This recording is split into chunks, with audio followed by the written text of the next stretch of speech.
take Mhm. inspiration from things that you see in life online, put your own spin on it.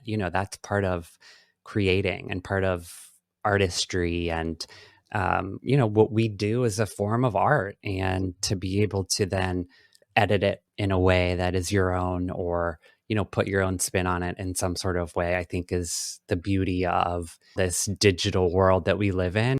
Welcome to Unplugged, the tech podcast for digital entrepreneurs. I am one of your hosts, Brooke, the founder of the Sober Biz Collective.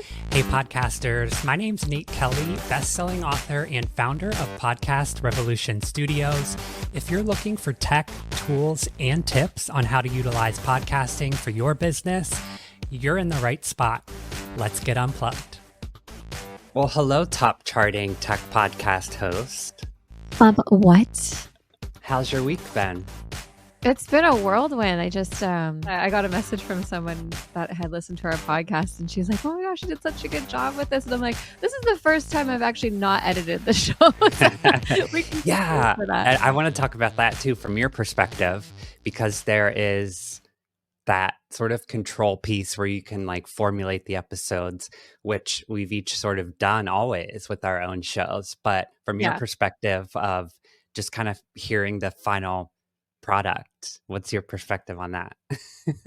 I feel like kind of a giddy schoolgirl every time something comes out that I didn't have to have my hands in, and it's like hearing it for the first time, even though it was there and we did the interview and everything. So I've really been enjoying this. It's also been a learning process for me, and how to just release control and this trust that other people can take on these tasks, Yeah. That's a really, really, really hard thing as a business owner, especially with podcasting, because you're putting out a message, right? And, not having control over your message can be really scary. Yeah, I've loved listening to it and seeing how you have really used editing to kind of create a narrative for each episode, because we can get off topic so easily and we go on rambles all the time about stuff. So I think paring it down and really getting the meat and potatoes and what's important and what's going to add value and what adds to this story is the biggest piece of editing. Yes, from my side of things, it is having that control over the final episode, which I'm not technically a control freak. I love the collaboration side of things and getting input, which I think we've had a relatively good back and forth with input after the fact. Mm-hmm. But yeah, I've just always loved post-production. I mean, it is kind of the labor intensive side of things too, but for some reason I really just love a hot cup of coffee and your editing platform of choice, and just kind of sitting there and being able to mold and bring together a conversation that end up being surprised by the final outcome. And I think the way that we batch record episodes as well, sometimes it's just a really long conversation. With episodes 1 and 2, it technically was one recording session and one long conversation about our journeys and our goals for this show. And to be able to create 2 episodes out of that and take things that make sense and kind of group those segments together, it is my favorite. And I think a good tip for beginners, I think batch recording is going to be your best friend. Definitely recommended. You can segment parts of the conversation, but I think to sit down 1 or 2 days during a month and batch record is a huge time saver, and definitely recommended on my end. Yeah, it's honestly the only way, I think, as digital entrepreneurs to really make a podcast work is to set a day of the week that you are just going to record a bunch of episodes. I mean, podcasting on its own can be a full-time job. People, Yes. I have a podcast cat. She is every time I am recording anything. She could be our mascot. Well, we'd have to kick Watts to the curb, and Watts is No, we have Watts. Big up to you, my friend, the listener. We had our official launch this week, and we are on charts and Apple Podcast charts, Spotify new releases, and that's all because of you. So thank you so much. And Yeah. the reason I brought this up was, well, you mentioned Watts, and we're going to get into some listener feedback, some listener Q&A. And I think it would be fun if we called it Ask Watts. Oh, I love it. I love As that like so the much. segment. Yeah. Yeah, Watts is our little mascot that you see on the cover Yes. of the Unplugged podcast. Brooke, what's the evolution of your editing software been like? Any free recommendations? What do you use for your shows? Let's kind of talk the technical side for a minute. Well, my first experience with editing was on Windows Movie Maker. Ah, yes, Windows Movie Maker. Probably 2001. That's really where I learned and self-taught how to just piece together things and pseudo edit. Like I had absolutely no formal training, but I had 3 little brothers and a digital camera and would just And a passion for tech. That's all you needed. that's all I need. That's all you need. Yeah. And we actually created some really cool stuff just with that free software. And I am a sucker for saving money. I will find the best free resources I possibly can to get the job done. Sometimes that means it takes me longer, but often I just feel like there's just too many subscriptions, especially as a business owner. Like you're paying for your website host, Oh, you're paying for your email list stuff, you're paying for like so true. every app, to help organize your business. So however I can cut down on those costs, the better. So for me, I went to school for digital documentary filmmaking. And so I learned how to edit on the Adobe suite on Adobe Premiere Pro. So because I do photography, I do video, I do podcasting, I do graphic design work. The Adobe suite is a really good investment for me because it incorporates all of that technology at once. It is Nice. very pricey. In Canada, it's about $79 a month. And Ooh, okay. that's a big subscription. Yes. So I'm going to give you an insider tip for those of you that, want to save yourself some money. They give you like a 1-year deal where they'll give you 50% off. So it ends up being like $40 a month instead of $80 a month. And when that deal is up, if you say, I can't afford this and I'm going to cancel, they will give you another deal. You heard it here first. Okay. That's right. So you just keep clicking, no, I can't afford it. I want to cancel until they give you another 50% off. And I have been doing this now for 3 years. So I love it. God, that is a great But yeah, tip. Adobe has been amazing. Audition is their audio editing software, which when I was doing the Seek Purpose podcast, we used Adobe Audition. I use Premiere Pro still for bigger editing jobs when it comes to video, but I've actually loved CapCut, like the free version of CapCut. They just made it super user friendly and they have really cool AI technology and different things that you can't get in Premiere Pro yet. So yeah, for video, especially when I'm on my phone and I want to create something quick for Instagram, like something to promote an episode of a show or whatever it is, I will use CapCut now. And I find it's a way more user-friendly entry-level editing software for someone who hasn't gone to school for editing and doesn't know, exactly what they're doing. They make it really easy and foolproof. So that's a great resource. So true. Yeah. I was initially introduced to CapCut through TikTok because you see these, use this template and it'll take you to the app. But you actually recommended when we started Unplugged the desktop version of CapCut, which I've been playing around with as well. And, you mentioned the AI tools or capabilities and, the auto generated captions, podcast clips, or other content on social platforms. And if it's sort of an interview or like a talking head video, they all have captions. And CapCut does a really great job of auto generating those captions. There are tons of text options and colors and fonts. So that's been the biggest time saver and sort of ease of editing that I've found with CapCut. And yes, so user friendly. I mean, you're clicking the scissor icon to cut I mean, it's very entry level, yet sort of you can graduate, as you learn Mm-hmm. things, or even if you're an expert editor, I mean, you can get the job done through CapCut.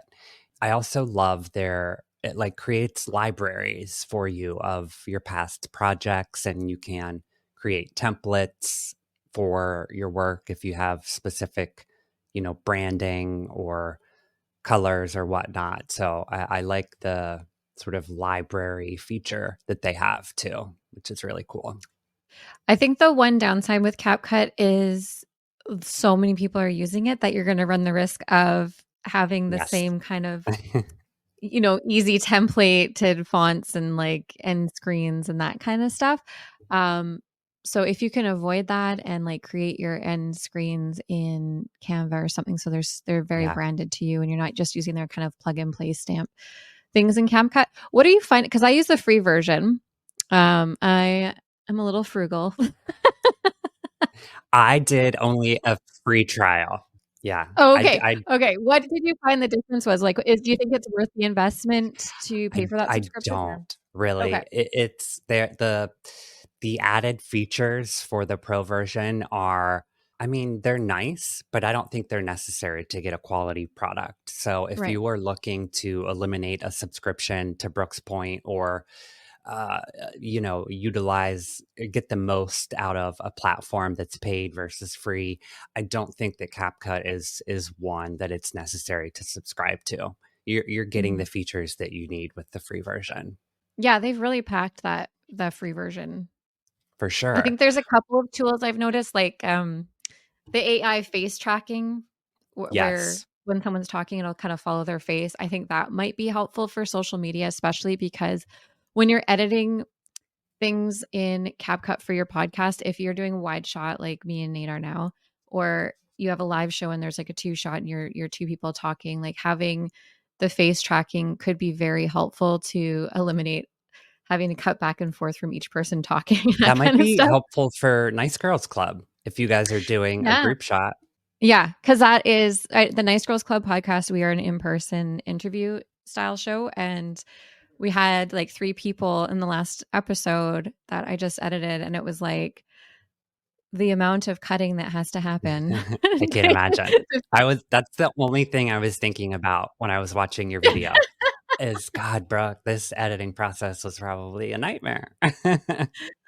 It is, um, I mean, okay, so for editing, I loathe it until I'm doing it, and then I Yeah. can't stop, and I could do it for hours, and then I don't know if it's an ADHD thing or what, but I'll get so into it that it will I can sit there for hours and do it, but just, like, opening my computer and getting started is, like, the hard part, and, I am teaching one of the girls how to edit right now, so I can take that off my plate, but, Cool. yeah, I love seeing things on TikTok and on Instagram of what other people are doing for their shows and then trying to recreate it. Like I get so much joy out of it. And Yes. I really love those in-person style shows where they're like, back and forth and the person that's talking is really front and center. And I'm like, oh, let me see if I can do this with our show. And That's where I get the majority of my inspiration, because it's like, that looks so cool. And shit, I can do that. Utilize your resources. Take inspiration from things that you see online. Actually, this is a perfect opportunity. So I got this book, Steal Like an Artist. oh yes. Have you heard? Um, I've heard of it. Yeah. yeah, Austin, he does like these really cool, like content, audio, video, artistry, author inspired, and it's so cool, just like scribble text and really cool content that he puts out. But Steal Like an Artist is sort of this idea that nobody's original, and as long as you're not blatantly ripping people off, take Mhm. inspiration from things that you see in life online and put your own spin on it. That's part of creating and part of artistry. And, what we do is a form of art. And to be able to then take inspiration from things that you see or that you love, and um, edit it in a way that is your own, or, put your own spin on it in some sort of way, I think is the beauty of now this digital world that we live in and having so much content available. I think it's flattery, if somebody else's work inspires you to want to create your own version of it, I would be flattered. You know what? That's a really great topic to talk about because it's actually come up recently. I had somebody reach out asking about copyrights of photos and things like that. I mean, copying someone else's work is still illegal. You can't take their videos without They'll permission. You can't steal take it. their Right. Yeah, you can't take their photos without permission, but there is something called fair use.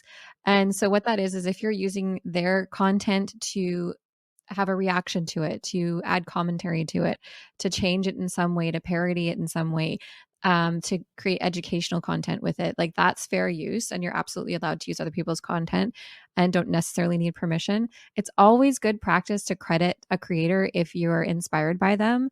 It Yeah. also helps you build relationships with people. When you're tagging them in your videos, they might see it, they might share it even. And it's just, I once put out a video. I heard this thing on a podcast that really spoke to me. And then I made a TikTok about it. And I was like, yeah, like I'm going to adopt this theory, this message. It was like, if someone is pissed off at me, it's none of my business. And if they want to tell me, they can phone me. And if they can't phone me because they don't have my number, then they don't know me well enough to be pissed off at me or something like that. Right. So I had said something similar to that a while ago, and I just kind of added to it with that quote, but I didn't mention that I heard it on a podcast. And then somebody else said the same thing because they obviously listened to the same podcast. And then somebody commented under that person's thing and is like, "Did you steal this from Brooke?" Like, Oh no, gosh. I heard Yeah. it on a podcast. Like, just be really authentic about it. Like, I was listening to this podcast today. It was called whatever, and they said this, and I'm going to adopt that. Like that's so it just saves your butt a little bit because that stuff can get nasty online. Yeah. Everybody's Can looking get for a reason to be nasty. mad at you. So It's so true. Yeah, don't give them a reason to think that you're sneaking around or trying to get away with something. Credit their work. yeah. I mean, I'm sure they'll be flattered if it's done in a way from um, I think we put things out in the world for people to Mhm. react to and for people to resonate with and be inspired by. Isn't that the point of all of this? I mean, we're Yeah. trying to inspire people and build communities and um, put out useful information, that may help people in some way. So just make sure you're stealing like an artist. Yeah. And Definitely a great book recommendation too. yeah, it'll be in the show notes today for sure. I just made a note. So thank you, Austin. So what did you find? I think one of the hardest things about editing for me is taking things out. Like there's so much good juicy stuff and sometimes it doesn't necessarily add to the story, or I'm trying for the Nice Girls Club, like trying to get it down to 45 minutes and we've talked for an hour and 20. And Yeah, like how do you decide what to take out? Like what's your process for that? it's a great question. The first thing I do is take the raw file, your raw footage, whether it's audio or video, and I make sure that I clip out all the bullshit in the beginning, the highs, the how are yous, the okay, let's get started.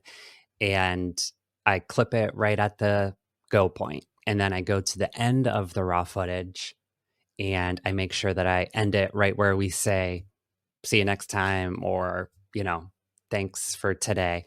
And I clip out all that extra garbage at the end. So I know that I'm working with just the start point and the end point, and I look at the time and see what I'm working with. So typically your show format or uh, whatever project you're working on will have a time limit or a time goal. Like Brooke and I like to be around the 28 to 30 minute mark. So keeping that in mind, then I look at the raw footage. Okay, I'm working with 37 minutes. So I know I roughly have to get rid of 10 minutes.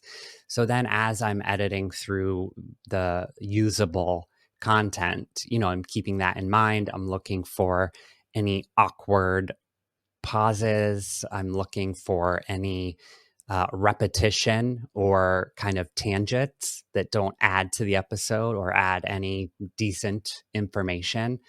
I'm looking for any like breaking of the fourth wall For instance, I have already cut out of this episode Brooke and I talking about audio feedback and our personal lives, anything that sort of doesn't add to the episode, offensive things, curse words that, may affect the episode.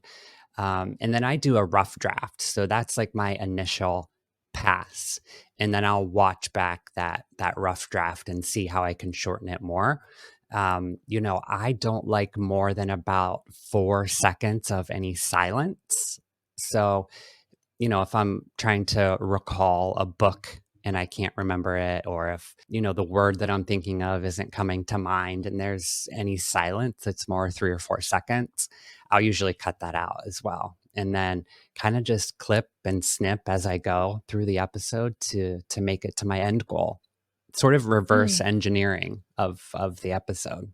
Yeah, I love that that point you made about like long pauses and silences and stuff like that. I find a really, really good way while you're actually recording, if something does mess up and you want to edit it out, give yourself a long pause Yes. and a long silence after that mess up. Because when you're editing, you're going to see a dip in the audio and it's going to be really, really clear where that space was. And then also it helps you with editing because you're not going to be talking over yourself trying to like find the perfect cut and make the audio match up and stuff. So give yourself a pause, repeat what you meant to say, and then move forward, and it'll show up when you're editing. It makes it really easy to find those spaces. I am lazy. I want to find the easiest, fastest way to do absolutely anything. And I used to spend a ton of time editing, but I've had to find ways to be way more efficient with it. And one of those ways is like during recording. I just swallowed a cat hair. See, there we go. That'll be an edit. Or maybe not. Maybe we'll leave it in just for fun. While you're recording a podcast, your conversation could go on for an hour, and to sit there and listen to an episode for an hour that you've already recorded, you've already listened to, and then you're getting, it can be really mundane and can be overwhelming. So whatever you can do to make that process easier for you while you're recording is so important. The other thing I used to do with editing is instead of creating these episodes and then going back and editing them later, we made a live podcast. So if you're not someone who loves editing, this is a really great option for you, or you're not really sure how to do it, or you don't have the time to do it, is having live shows. So what we did is we would go live on Facebook once a week. I think it was every Friday or every Monday. And we would live record the show. And then basically all I would have to do after is trim off the beginning, trim off the end, make sure it ends really nicely, and then add our intros and outros to each episode. And that made it super doable and allowed me to create a lot of consistency. Because honestly, while you're growing your show and your audience, consistency is way more important than just the editing. And if you're doing a live show, people are going to expect there's going to be some mess ups and you guys are going to talk over each other. Something's going to happen. Like there's less pressure on you to create a high production show. And I think it adds to that sort of casual, conversational, more natural flow to the conversation, which I think really you should keep that in mind if you are editing or if it's a heavily produced show. You don't want to edit it down so much that the conversation doesn't even sound natural or free flowing. That's, listeners will be able to tell and potentially be turned off by that if it's sounding too robotic or unnatural. So keep that in mind too when you're editing or fixing those pauses or breaks in conversation. That's why I kind of mentioned the 3 to 4 seconds, because you do want pauses. I mean, in natural conversation, even the best public speakers in the world have pauses and breaks in natural conversation. So keep that in mind too.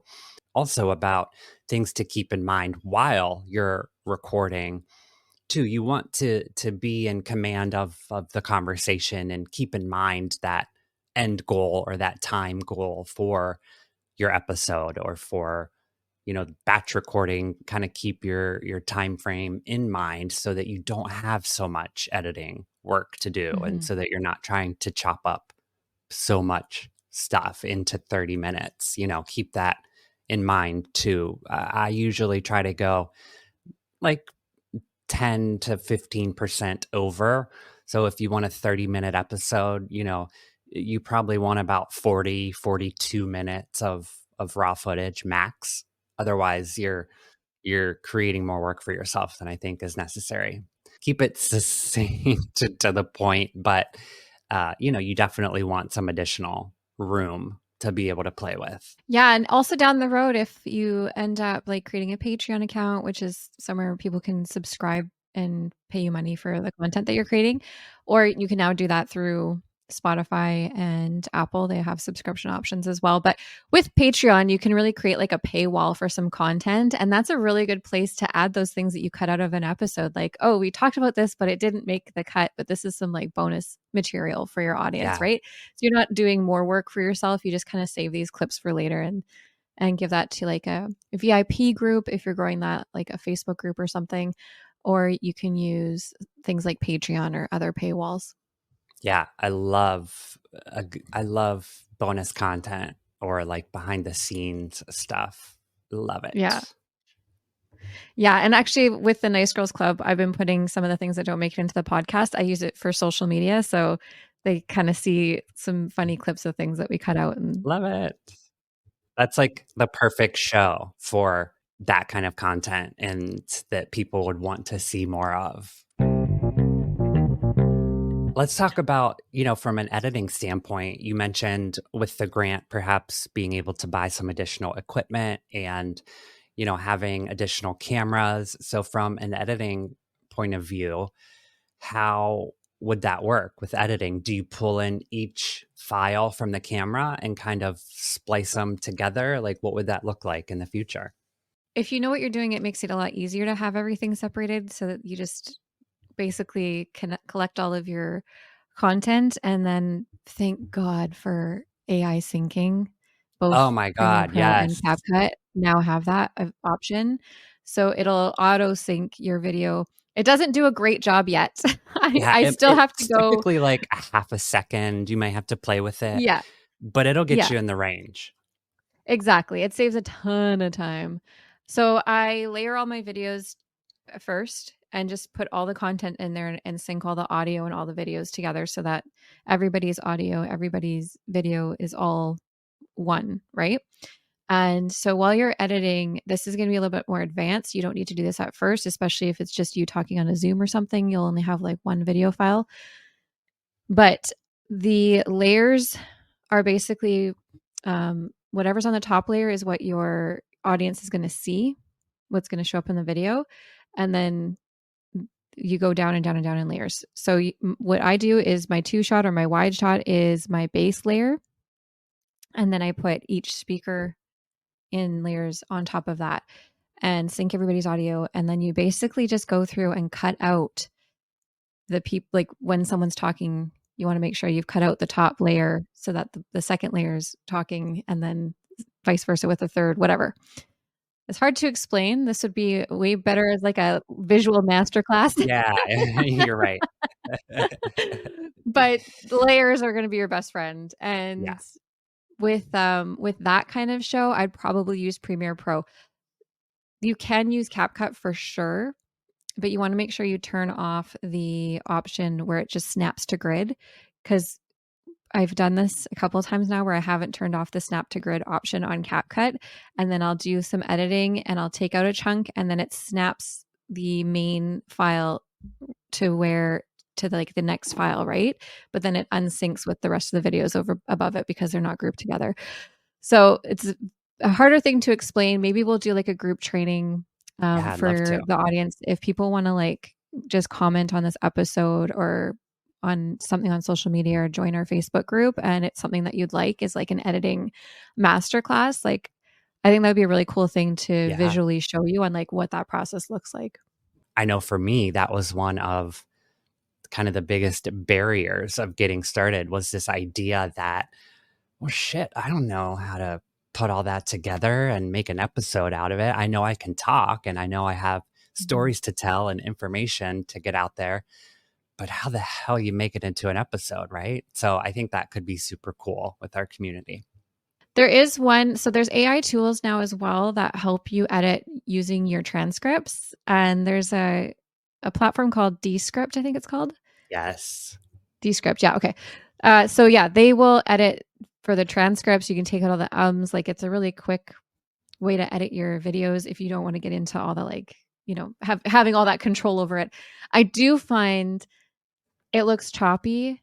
I see a lot of people that use Descript, and I think CapCut as well has implemented this feature as well. It looks choppy, and sometimes the ums and ahs and those kind of things, like they're worth it just to leave in rather than like cut it out and then have this weird jump cut video, Right. right? So for video podcasting, not as practical as for audio podcasting, but it's definitely an option for those who don't want to learn editing. And just, one last thing on that to kind of wrap it up would be, you always, if you're using AI tools or anything that's computer generated, you always need to sign off on the final product. So you need to watch through the video, tweak any things that they have done. It's a computer. It's not going to be perfect. So, always do a final run through, a final listen, and make any additional adjustments to make sure that it's kind of that finalized product and something that you're proud to put out into the world and that, is representative of the message that you're trying to tell. I think that was a great way to wrap it up, Nate. So too. Hey, some may say I'm a professional. You've done this before, haven't you? Thanks so much for hanging out today. Make sure you subscribe to us on YouTube for all of our video content at Unplugged Tech Pod. And join us in our Facebook group, facebook.com/groups/unpluggedpodcast. Also, make sure to throw us a 5-star review if you are finding this content valuable for you and your digital business. We accept all forms of reviews, Apple Podcast, Spotify follows, YouTube, telling your grandmother about us. And make sure to share the episode with one person in your life who may find it valuable. And we'll see you next time on Unplugged. I think it's good enough, and we're just going to keep getting better.